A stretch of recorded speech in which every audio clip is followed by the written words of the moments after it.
hanya bereaksi atas aksi-aksi yang terjadi, yang ditimbulkan oleh dia.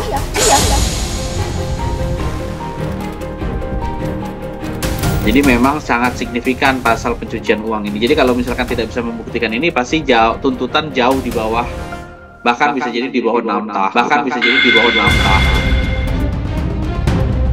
Dominus litis artinya adalah pengendali perkara dan penguasa perkara, ya. Dan itu adalah amanah undang-undang dan itu tidak boleh kita kritik.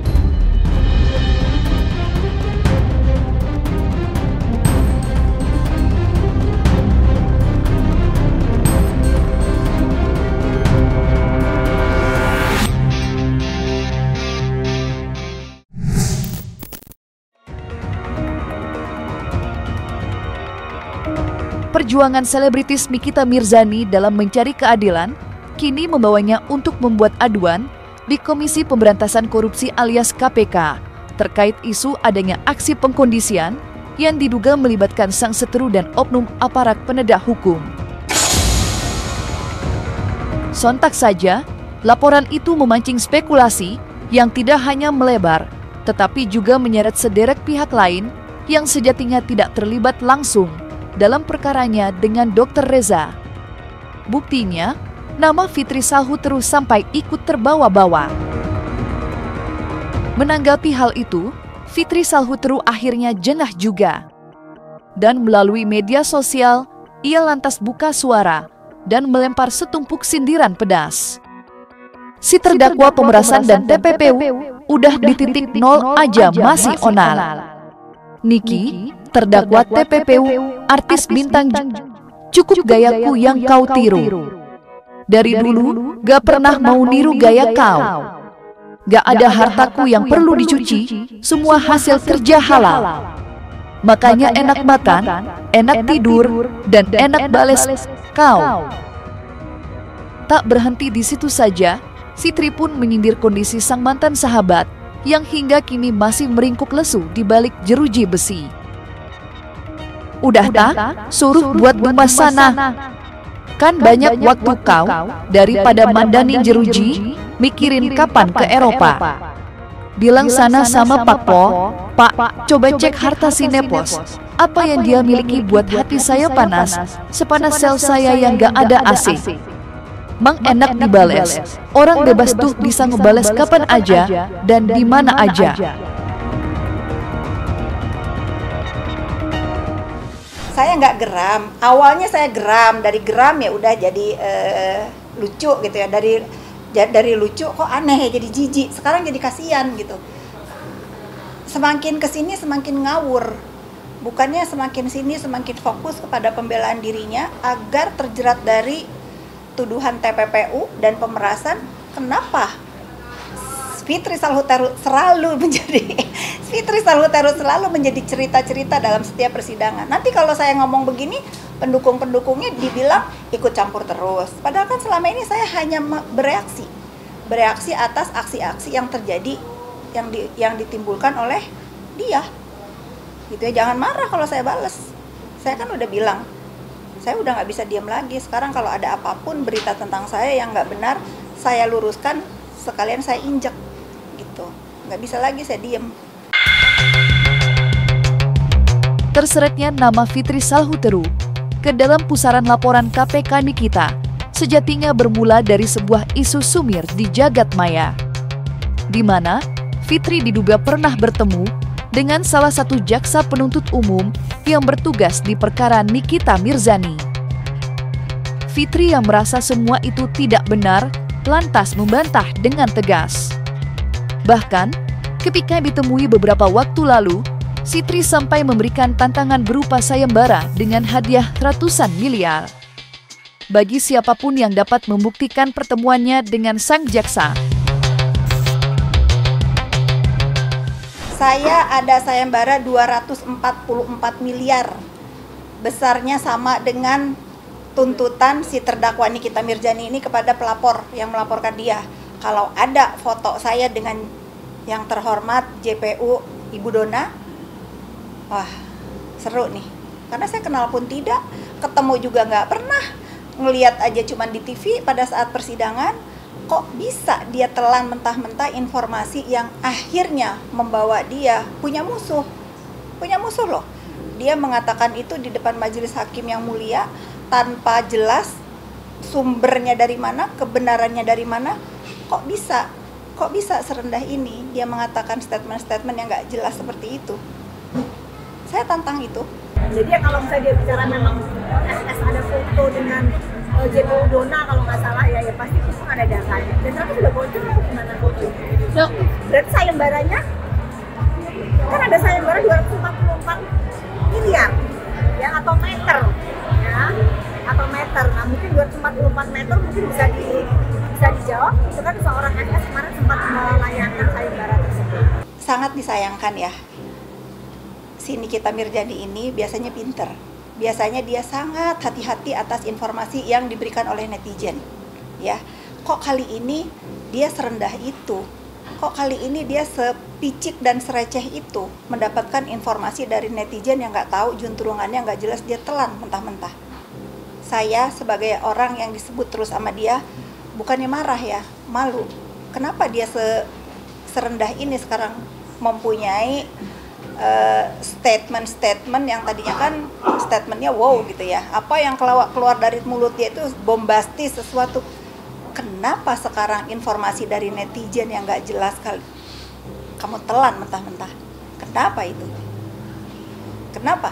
Kenapa dia jadi seperti ini? Siapa yang membriefing kamu? Kenapa kamu jadi serendah ini? Terlepas dari tanggapan Fitri Salhuteru, perjuangan Nikita Mirzani untuk menghirup udara bebas memang bukanlah hal yang sepele. Ya, walau kini ia tengah menempuh segala macam cara, seperti melayangkan gugatan perdata dan membuat laporan KPK, bayang-bayang kurungan penjara, masih saja menghantui kemanapun Nikita melangkahkan kaki. Pasalnya, Jaksa Penuntut Umum telah menyampaikan tuntutannya pada agenda sidang sebelumnya, di mana Nikita dikenakan tuntutan hukuman kurungan penjara selama 11 tahun lamanya. Sebuah tuntutan yang memancing pro dan kontra. Lantas, seperti apakah praktisi hukum Deolipa menyikapi tuntutan tersebut?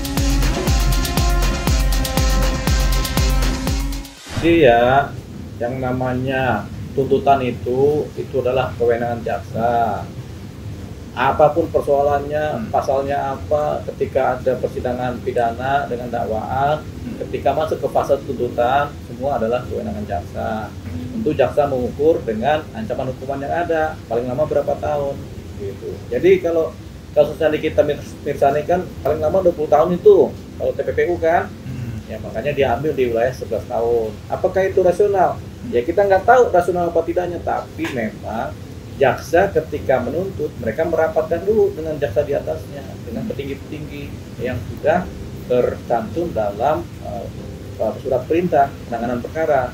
Jadi jaksa kemudian akan rapat itu berapa tahun yang pantas dituntut gitu. Jadi ini keputusan kolegial, kejaksaan keputusan institusi dan nggak bisa diganggu gugat, yaitu tuntutannya seperti itu.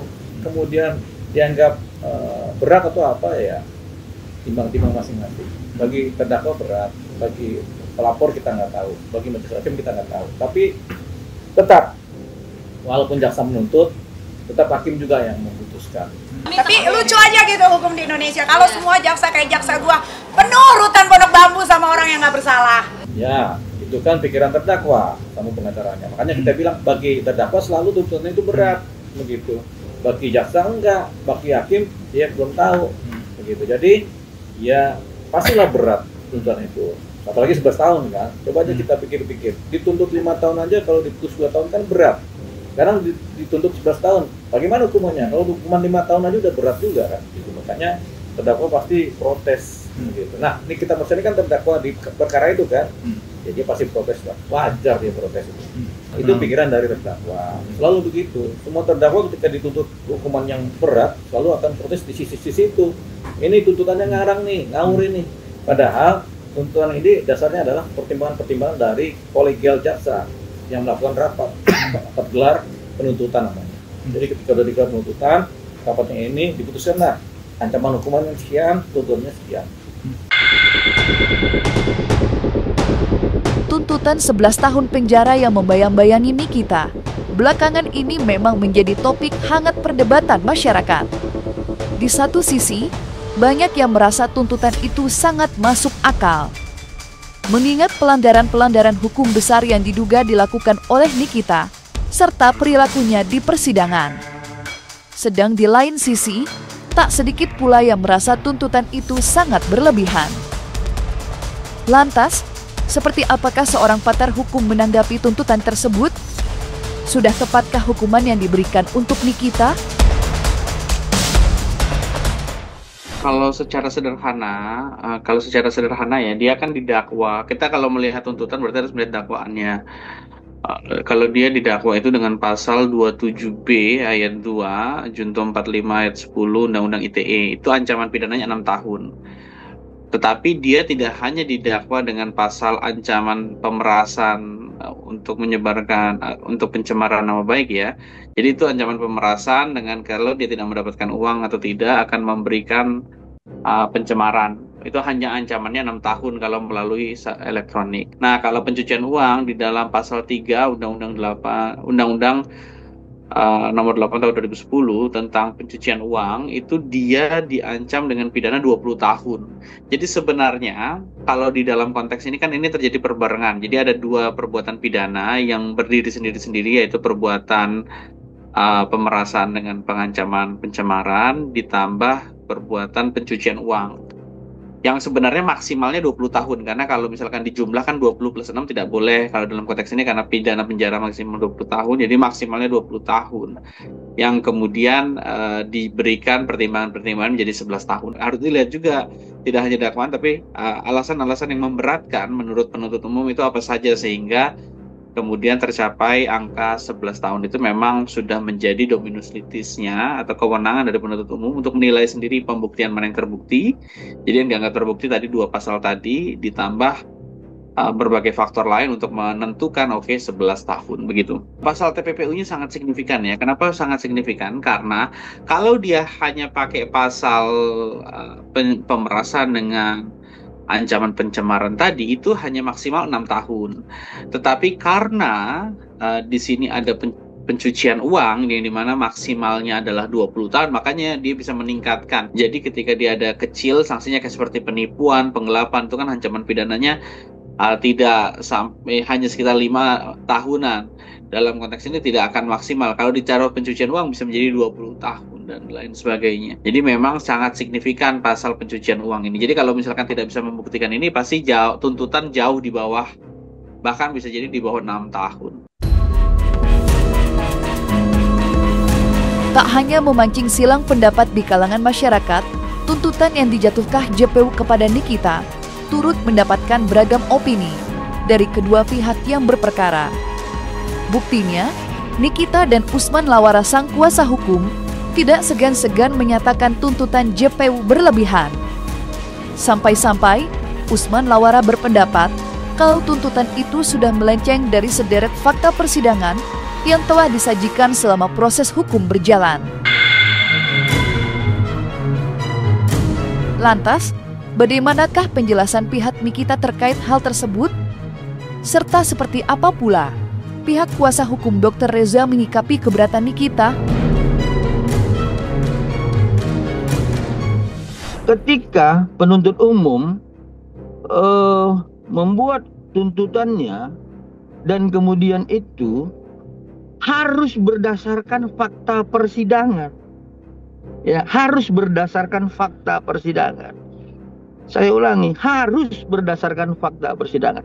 Apa yang disampaikan dalam fakta persidangan itu harus dituangkan oleh penuntut umum dalam tuntutannya. Ya, baik itu rentutnya dalam P41 maupun tuntutan dalam P42. Nah, kemudian kalau ketika ada hal-hal yang tidak menguatkan ya dakwaannya yang dianggap itu adalah sumir dan subscriber, maka penuntut umum tidak akan menuangkan dalam tuntutannya. Tuntutannya tinggi, itu bukan lagi ya saya berpendapat ya, itu tuntutan tidak lagi berdasarkan fakta gitu loh, tidak lagi berdasarkan bukti-bukti yang ada di persidangan ya, sehingga seolah-olah terlihat ya jaksa ini kan sifatnya adalah dalam hal ini adalah sebagai penegak hukum, ya. Jangan nanti diartikan jaksa ini sebagai misalnya mewakili dari si korban. Negara memberikan dia tugas adalah memang sebagai menuntut menjadi kalau ada korban dari pihak. Gitu. Tapi tuntutan itu juga harus dilihat dalam perspektif hukum, gitu loh. Perspektif hukum yang tadi kami sampaikan, faktanya apa, dokumennya apa, bukti apa. Karena gue bingung itu, enggak itu, makanya gue tadi mau nanya sama yang mulia gitu, apakah boleh bikin tuntutan itu mengarang-arang? Itu karena tuntutan kan harusnya sesuai sama BAP dan dakwaan dan sesuai fakta persidangan. Tapi ditambah-tambahin gitu kan, ya udahlah, yang penting udah selesai. Jadi kalau kemudian ada perbedaan ya antara BAP dengan dakwaan dan kemudian sampai dengan tuntutan, itu kan kewenangan penuntut umum, ya penuntut umum. Tapi nggak salah juga rekan sejawat saya menyampaikan bahwa itulah merupakan dasar keberatan mereka. Tetapi yang pasti sebagaimana Undang-Undang 48 tahun 2009 nantinya dalam putusan itulah merupakan kewenangan dari majelis hakim. Tapi yang pasti saya harus jelaskan ya, ini khusus pada adik-adik semester 5 Fakultas Hukum Indonesia. Dominus litis artinya adalah pengendali perkara dan penguasa perkara, ya. Dan itu adalah amanah undang-undang dan itu tidak boleh kita kritik. Berbanding 180 derajat dari reaksi masyarakat yang ramai membahasnya, pihak Dr. Reza justru tak memusingkan besar tuntutan pada Nikita. Karena sejak dahulu, hukuman besar bukanlah tujuan utama dari Dr. Reza untuk memperjuangkan keadilan. Yang ia inginkan hanyalah satu, yakni membuktikan bahwa dirinya benar merupakan korban dalam kisah perseteruannya dengan Nikita. Saya dari awal selalu menyampaikan bahwa klien kami, Dr. Reza Gladys ini kan hanya sebagai warga negara yang melaksanakan asas hukum normatif, yaitu ius constitutium, ya. Artinya ketika dirinya merasa menjadi korban terhadap satu dugaan tidak pidana, sehingga kemudian dia harus melaksanakan melaksanakan penyampaian hal ini kepada pihak yang berwajib, yaitu penyidik sebagaimana pasal 108 KUHP. Nah, pada artinya bahwa klien kami ini tidak ada secara negatif dia harus dituntut 1000 tahun atau 1 abad atau didenda harus menyerahkan planet Pluto. Tetapi klien kami hanya sebatas bahwa adanya ya sebuah justifikasi dari penegak hukum bahwa yang dilaporkan dia itu adalah orang yang bersalah.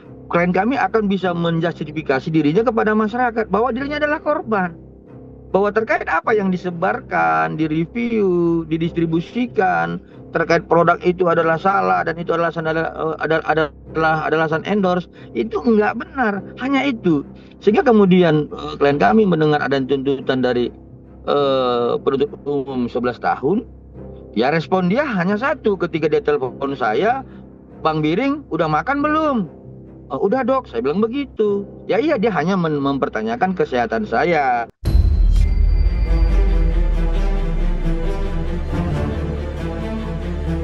Nah, selesai sudah, Cumi Lovers. Jangan lupa untuk like, subscribe, dan juga share channel YouTube Cumi Cumi.